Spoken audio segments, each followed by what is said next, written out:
ॐ स्थापकाय च धर्मस्य सर्वधर्मस्वरूपिणे अवतारवरिष्ठाय रामकृष्णाय ते नमः.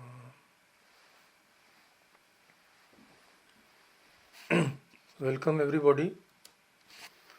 So we will continue with the common characters of the Indian philosophical systems.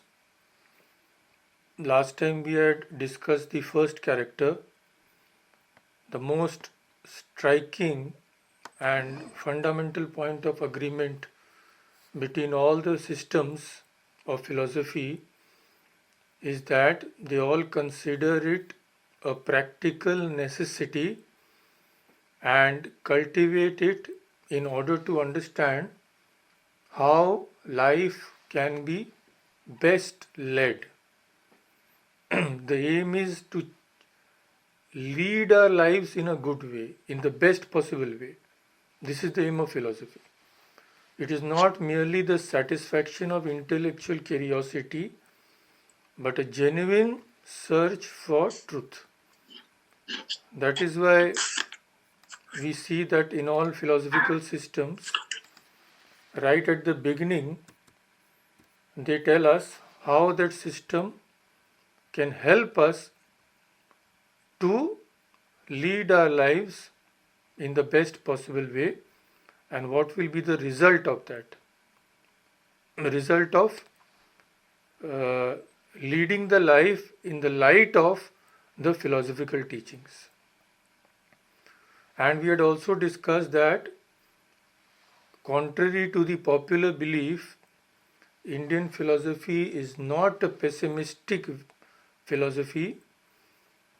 It is just that it brings into our view, it makes us fully aware of the dark side of life, which we generally don't want to see.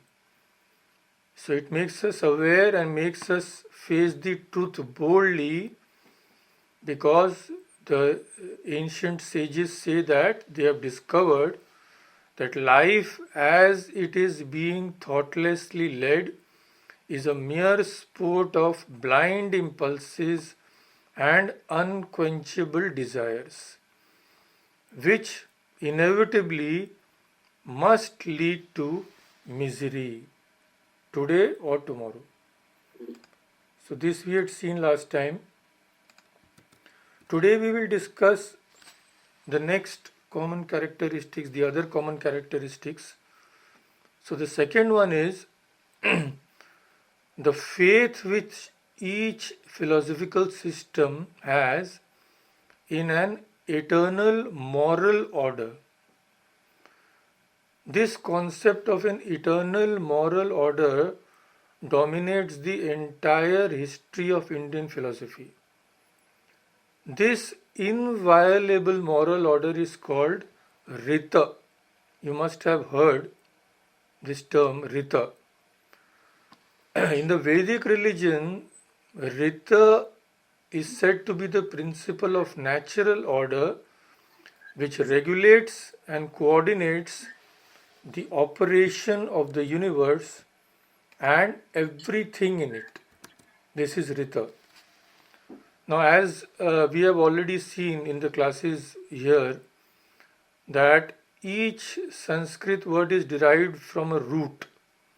So, the word Rita is also derived from a root which is Ri. Ri means to go the right way or be pious or virtuous. From this Ri has been derived Rita. So Rita means fixed or settled order or law or rule.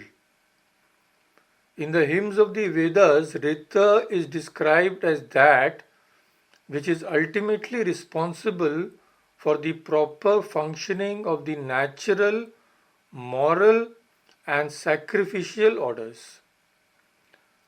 Conceptually, the concept of Rita is very similar to the injunctions and ordinances which uphold it and which is known as dharma.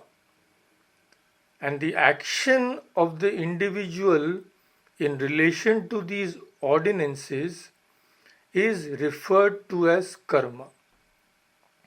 So see, what we do is karma. Okay, we have to avoid bad karma and do good karma. This karma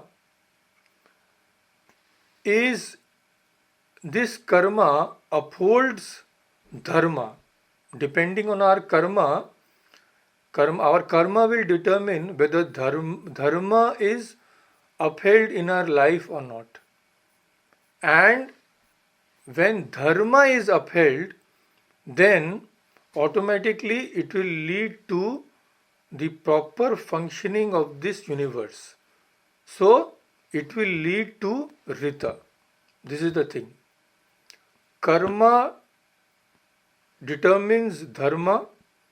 Dharma determines whether Rita will be upheld or not. This is the thing. So while Rita encompassed the ethical principles with a notion of cosmic retribution, cosmic retribution means it was said that if you don't follow dharma, then Rita will suffer, and as a consequence, you will have to suffer. So dharma was said to be a path to be followed as per the ordinances of Rita. Maurice Bloomfield, you must have heard, he was a great scholar.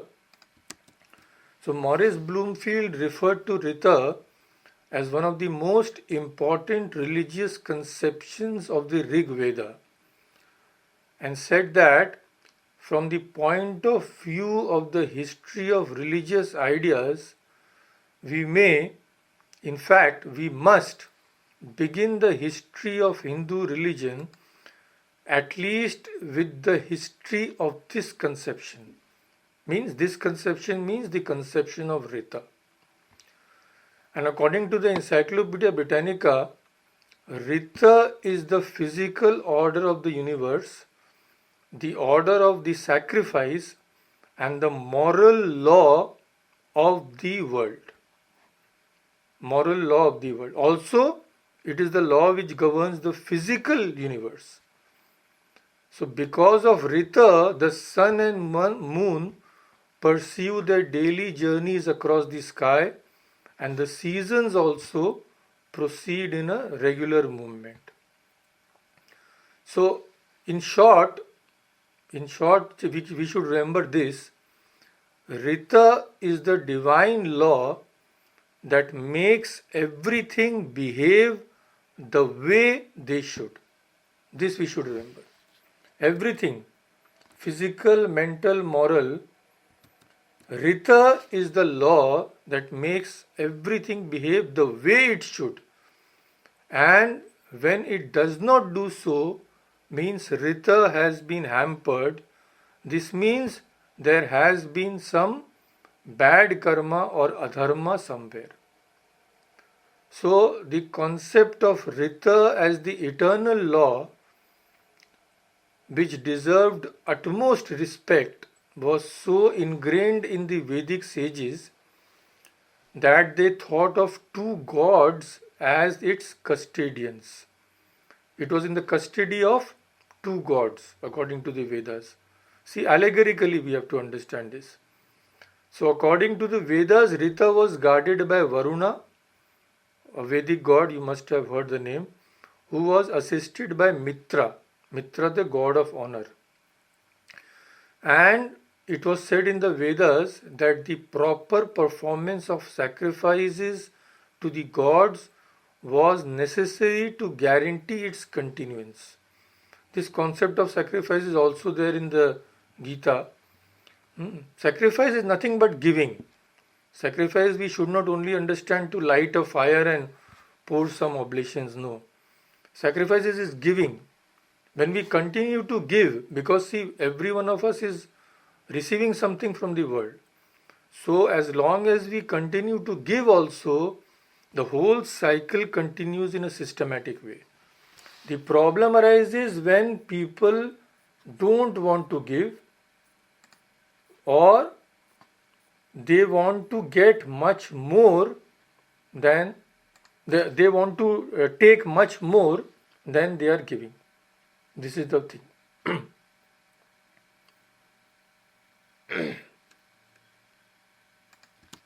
So this is the concept of Rita, and now this idea of Rita gradually shapes itself into the Purva Mimamsa concept of Apurva.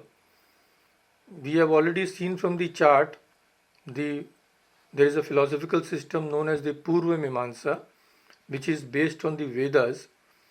So this has a concept of Apurva. Apurva means, see, Mimamsa says that when we perform sacrifices for a particular purpose, suppose we are sacrificing to gain heaven. Swarga Kamo Yajeta. One who has a desire of attaining Swarga should sacrifice, it is said. Now, when we perform the sacrifice for going to heaven, it is not that we will go to heaven immediately. It does not happen that way. Only when we die, when we get the results of our karma, then the results of that sacrifices also come to us, and then we can go to heaven. So, now, before that, where is the karma stored? It must be somewhere, no? We perform a sacrifice, there is some karma, and we get the results, say, after 20-30 years when we die. So, where is that karma in the meantime? That is the law of Apurva, which says that this law makes the result of the sacrifice stay till we are fit to receive it. This is the concept of Apurva. Similar concept is there in the Nyaya Vaisheshika theory of Adrishta. Drishta means that which is seen. Adrishta means the unseen. So Adrishta in the Nyaya Vaisheshika is the unseen principle which governs even the atoms and brings about objects and events in accordance with moral principles, in accordance with Rita. This is the thing. So, this idea of Rita gradually shaped itself into the Mimamsa concept of Apurva and the Nyaya Vaisheshika theory of Adrishta, and finally into the general conception of karma, which is accepted by all Indian systems. So the law of karma, we all know, we have some idea of that.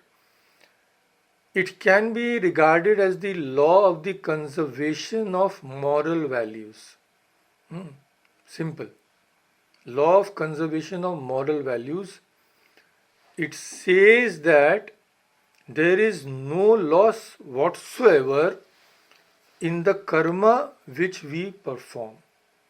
So it is something like the law of conservation of energy, which you all know. So the basic principle of law of karma is what? That the work we do, there can be no loss of the effect. Each work has to have some effect. Okay. So first law is that effect can never suffer from any loss. That effect may be good or bad, mind you. So this principle is called Krita Hani. Krita means that which is done, and Hani means loss. So there can be no Krita Hani. If we do good works, we have to receive the good fruits, and if we do something bad, then the effect has to come to us. On the other side, no results towards which we have not contributed will come to us. I mean, if somebody has done something, that karma can never come to us.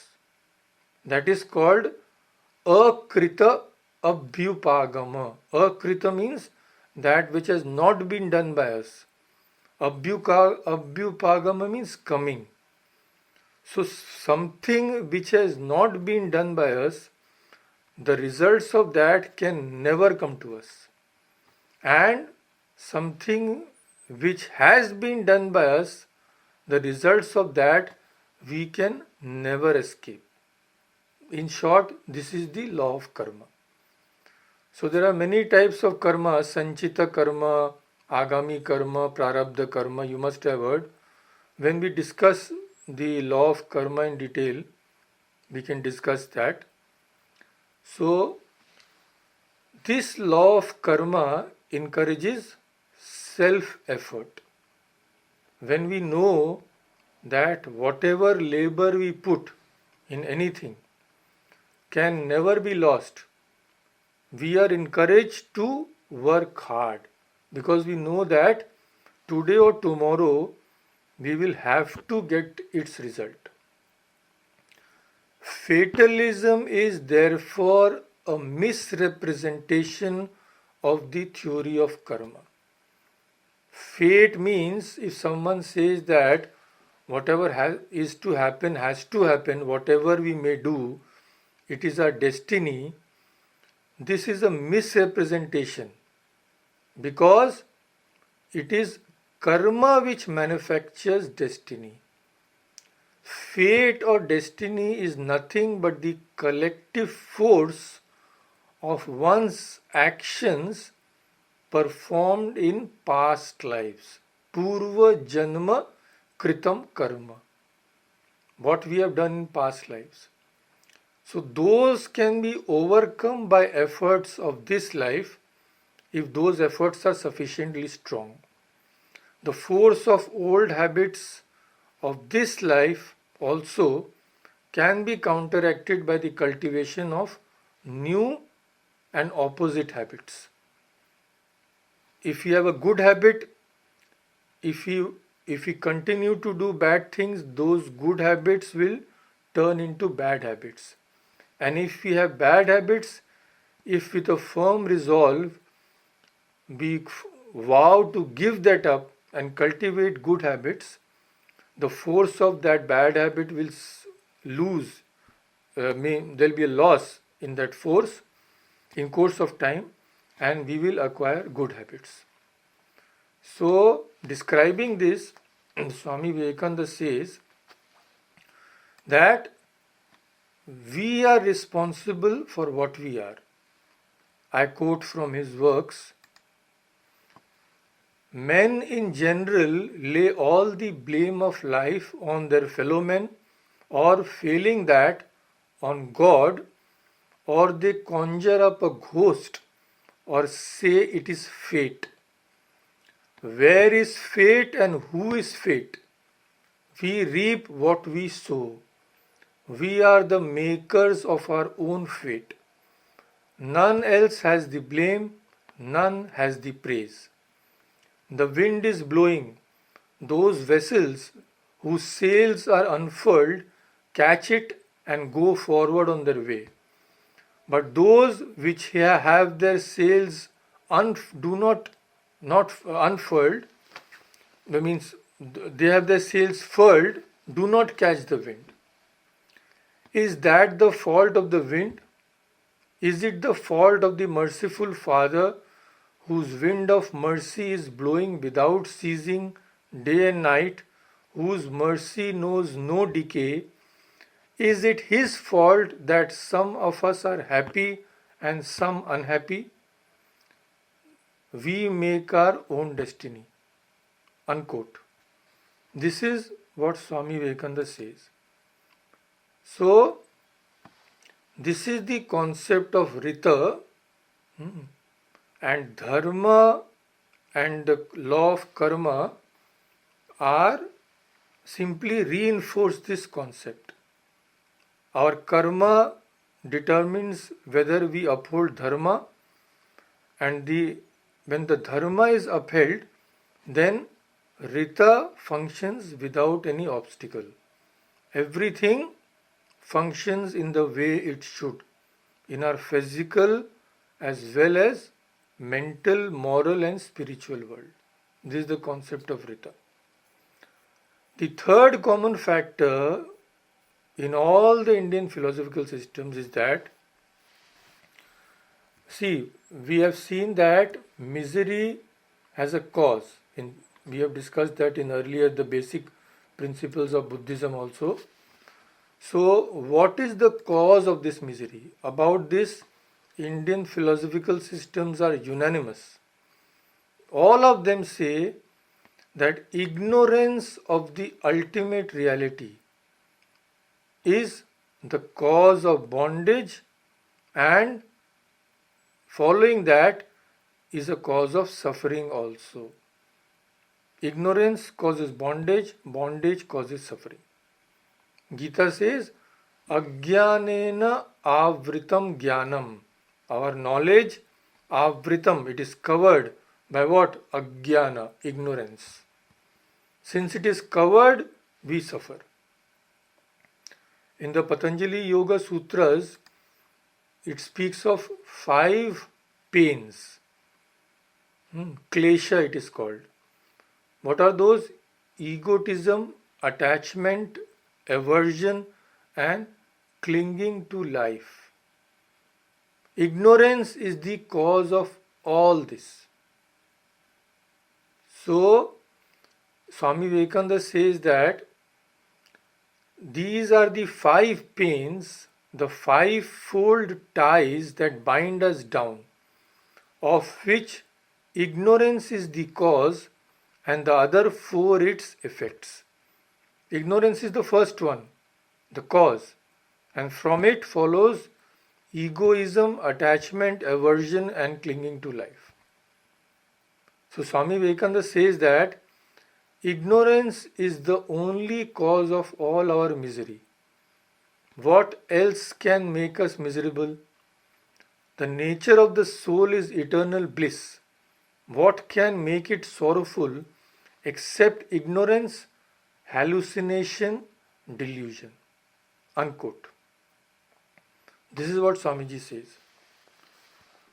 I will again quote Swamiji as to the nature. Now the question arises, what is the nature of this ignorance? We have to know its nature so that we can overcome it. Swamiji says, quote, all of us think I am the body and not the self, the pure, the effulgent, the ever blissful self. And that is ignorance. We think of man and see man as body. This is the great delusion. Unquote. This is what Swami Vivekananda says, describing what is ignorance. Now, since it is very important that we should understand it, I will go into little detail. From this it will be very clear. This I will quote Shankaracharya from one of his, it is I think in the commentary on his Gita. He says, it is a well-known fact that in the case of all creatures, their self-identity with the body, etc., which are not the self, is definitely caused by ignorance. Sarva Jantunam means all the creatures. He Prasiddha. Prasiddha means it is well known. What is well known? Deha Adishu Anatmasu. Deha Adi, body and the rest. Anatmasu, which are not the self. Atma Bhava. Atma Bhava means this identification.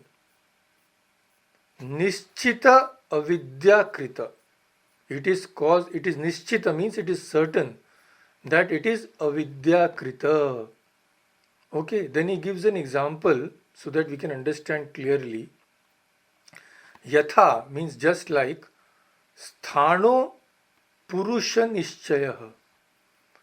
Sthano means the stump of a tree. Purusha nishchayah. In the dark, we are going somewhere, we see a big stump of a tree. We think that it is a human being. These two are favorite examples of Vedanta. One is mistaking the stump of a tree for a human being, and the other is mistaking a rope for a snake.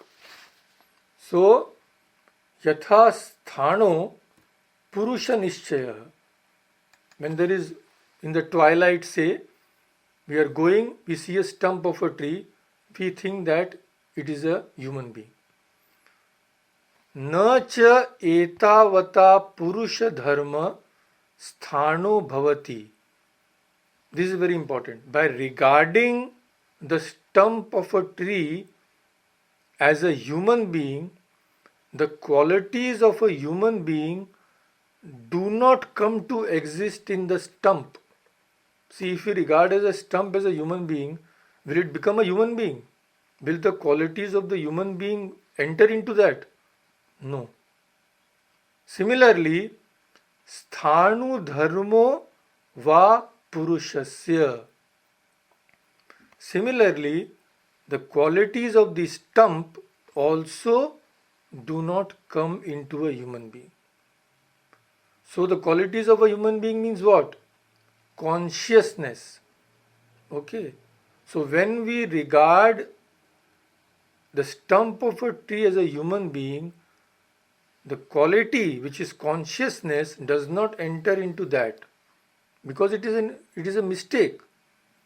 So similarly, when we regard the body as the self, our consciousness does not enter the body. Tatha na chaitanya dharmo dehasya. Deha dharmo va chaitanyasya. Similarly, so the property of consciousness does not come to the body, and the properties of the body also don't come to the consciousness. So it is not proper that the self should be identified with body and happiness, sorrow, delusion, etc. Sukha, dukkha, moha, atmakatvadi, atmana na yukta, avidya kritatva. It is the product of ignorance. So the self should never be identified with the body and other things like happiness, sorrow, delusion, etc. This identifying ourselves with things, inanimate things which are not the self, is ignorance. Simple. This concept we should clearly understand. And liberation from this ignorance cannot be attained without the knowledge of reality. See, this is simple. Ignorance can only be eradicated by knowledge. If we are illiterate, we don't know our 3 R's, then what do? We gain knowledge. We learn how to read and write. That knowledge eradicates ignorance. Nothing else will do. We have to gain knowledge. So only the knowledge of the self can eradicate ignorance. And by bondage we have seen that ignorance leads to bondage. We have seen what is the nature of ignorance. Now what is the nature of bondage? By bondage is commonly meant the process of birth and rebirth and the consequent miseries to which an individual is subject because of being born in the world. When we are born, we have to get a body. That is what being born is, getting a body.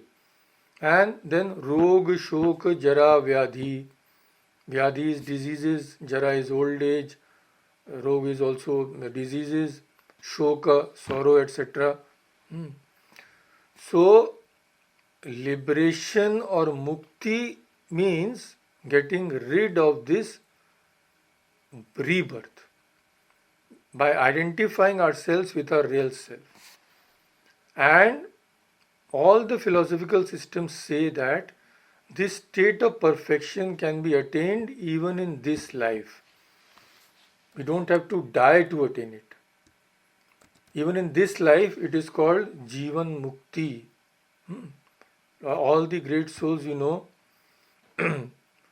they had attained this state while living. But for this, mere theoretical knowledge won't be enough. This is the main point. Like last time, one person had asked a question that she had listened to the discourses, etc., but still she was experiencing duality. So, this is the answer. Theoretical knowledge, simply hearing and reading, won't be enough to eradicate ignorance. We will just see how. See, according to Indian philosophical systems, two types of disciplines were thought necessary for making this understanding permanent as well as effective in life. If these disciplines are not followed, they won't become a part of our being, and we can never experience spiritual truths without following these two types of disciplines. Which are that? First of all, continued meditation on the accepted truths, and second one is practical life of self-control. We will deal with both of these. First, continued meditation. So this necessity of concentration and meditation led to the development of an elaborate technique described in the yoga philosophy. But practice of concentration through self-control is so important that it is not confined to the yoga system only. It is found in all other systems like Buddhism, Jainism, Sankhya, Vedanta, even the Nyaya Vaisheshika system. In the Gita, you may know that nearly the whole of the 6th chapter is devoted to this meditation. So why is meditation necessary? Because philosophical truths, when we just hear them or we just argue about them and think that we have understood them, those truths are just momentarily established in our minds. But this is not enough to dispel the effects of opposite beliefs which have become a part and parcel of our being. See, we have been thinking ourselves to be bodies through life after life after life after life. Simply hearing something that I am not the body will not eradicate that misconception. Our wrong beliefs have become deeply rooted in us by the repeated use in the different situations of life. We believe that we are the bodies, and all that we do during the whole day simply reinforces that belief. So simply telling that I am not the body won't help, because this telling through mouth does not match our activities. Our activities are going in the opposite directions. Our habits of thought, speech and action have been shaped and colored by these wrong beliefs, which in turn have been more and more strengthened by those habits. See, wrong beliefs lead to wrong habits. Wrong habits reinforce those wrong beliefs. So it is a very vicious circle. What has to be done to break this circle? To replace these beliefs by correct ones it is necessary to meditate on the latter, means on what is true, so that we can implement them. So, meditation and implementation. In short, to instill right beliefs into our mind, we have to go through the same long and tedious process in a reverse way by which wrong beliefs were established in us. We have to reverse the current. Wrong beliefs have been established by wrong habits through ages, through births and births and births. Now, by correct habits, we have to slowly eradicate them. Being attached to matter makes us think of matter, and making us think of matter makes us attached to matter. And this leads to further bondage. This is the thing, this is the cycle. So Swami Vivekananda explains this beautifully. He says, I quote, what should we do regarding what we have discussed? What should we do to reverse this current? Okay, Swami Vivekananda says, I quote, the mind should always go towards God. God here means the ultimate reality. No other things have any right to withhold it. It should continuously think of God. Though this is a very hard task, yet it can be done by persistent practice. What we are now is the result of our past practice. Again, practice makes us what we shall be. So practice the other way. One sort of turning round has brought us this way. Turn the other way and get out of it as soon as you can. Thinking of the senses has brought us down here, to cry one moment, to rejoice the next, to be at the mercy of every breeze, slave to everything. This is shameful. Go the other way. Let the mind not think of any physical or mental enjoyment, but of God alone. Unquote. This is the way. Only by trying to do this for a long time, we attain perfection in this, and then only we can realize spiritual truths. The other thing we have said is self-control. Why self-control? It is necessary for concentration of the mind on these truths and making them effective in life.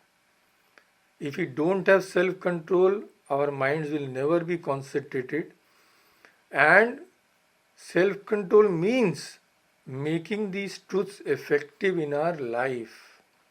This is the thing.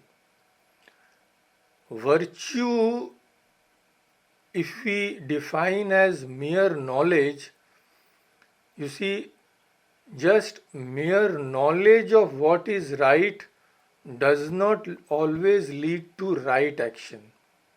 We may know, but we rarely put it into practice. Okay, because our actions are not guided so much by reason as by our impulses. And these impulses are mostly animal impulses. Unless these impulses are controlled, action cannot follow the dictates of reason. We have some impulse, which we know that it will produce misery for us today or tomorrow. Now, if such an impulse is not controlled at that very time, it may lead to bad action. So this self-control of the impulses has to be practiced for a long time for the impulses to come fully under our control. Otherwise, we may know, but we will not do the correct thing. See, Mahabharata we are discussing, so there is a very famous shloka. Now, see, Duryodhana has done all sorts of evil deeds. Once he was asked, see, he was a great prince, no, and all the princes in those days used to read the Vedas and the scriptures and everything. So all of them knew what is right and what is wrong, what they are supposed to do. So Duryodhana was asked, you also have studied all this, you know what you are doing wrong, what you are doing is wrong. Why don't you abstain from that?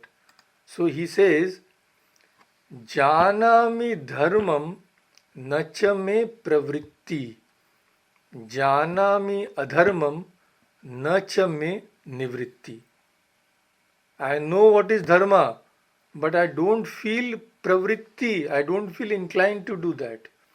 And Janami adharmam, I know what is adharma, but nacha me nivritti, I cannot abstain from that.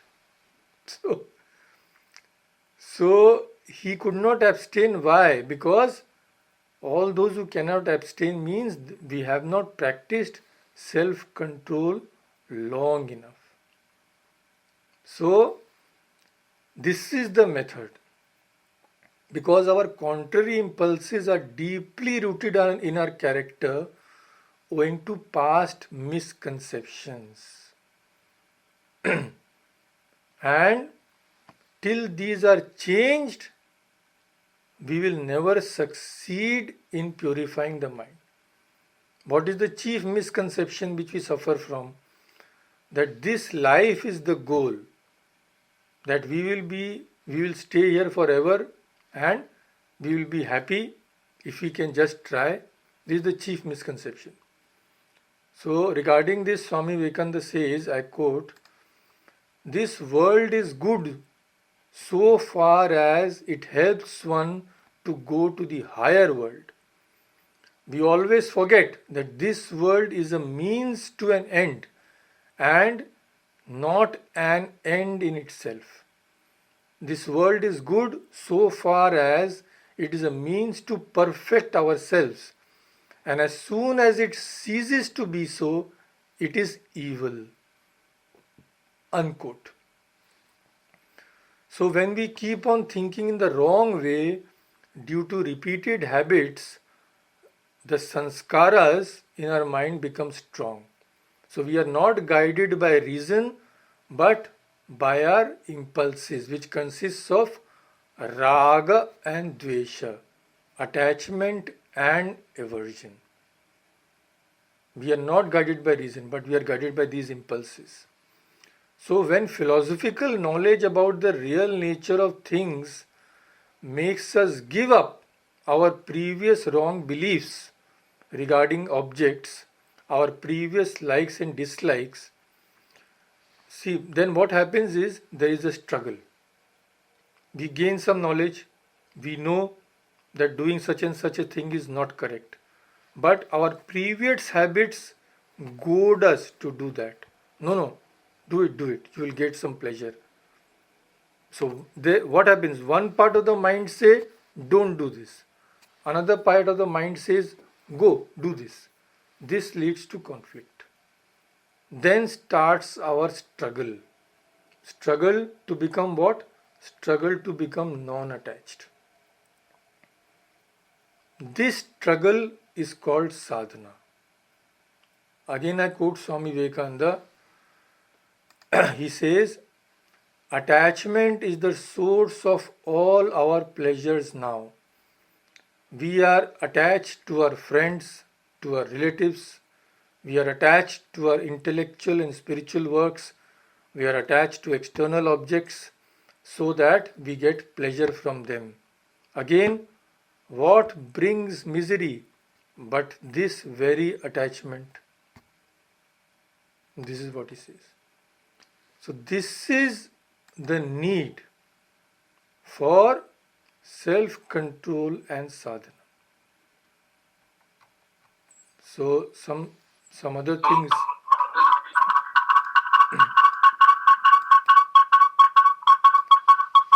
some other things have to be said on that, but it will take some time. So I think only next class we will be able to complete the introduction.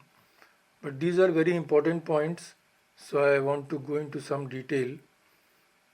That's why we discussed it in this way. The importance of sadhana has to be, spiritual practice has to be well understood. So we can stop here now. Om Shanti Shanti Shanti Hari Om Tat Sat Shri Ram Krishna Arpanamastu.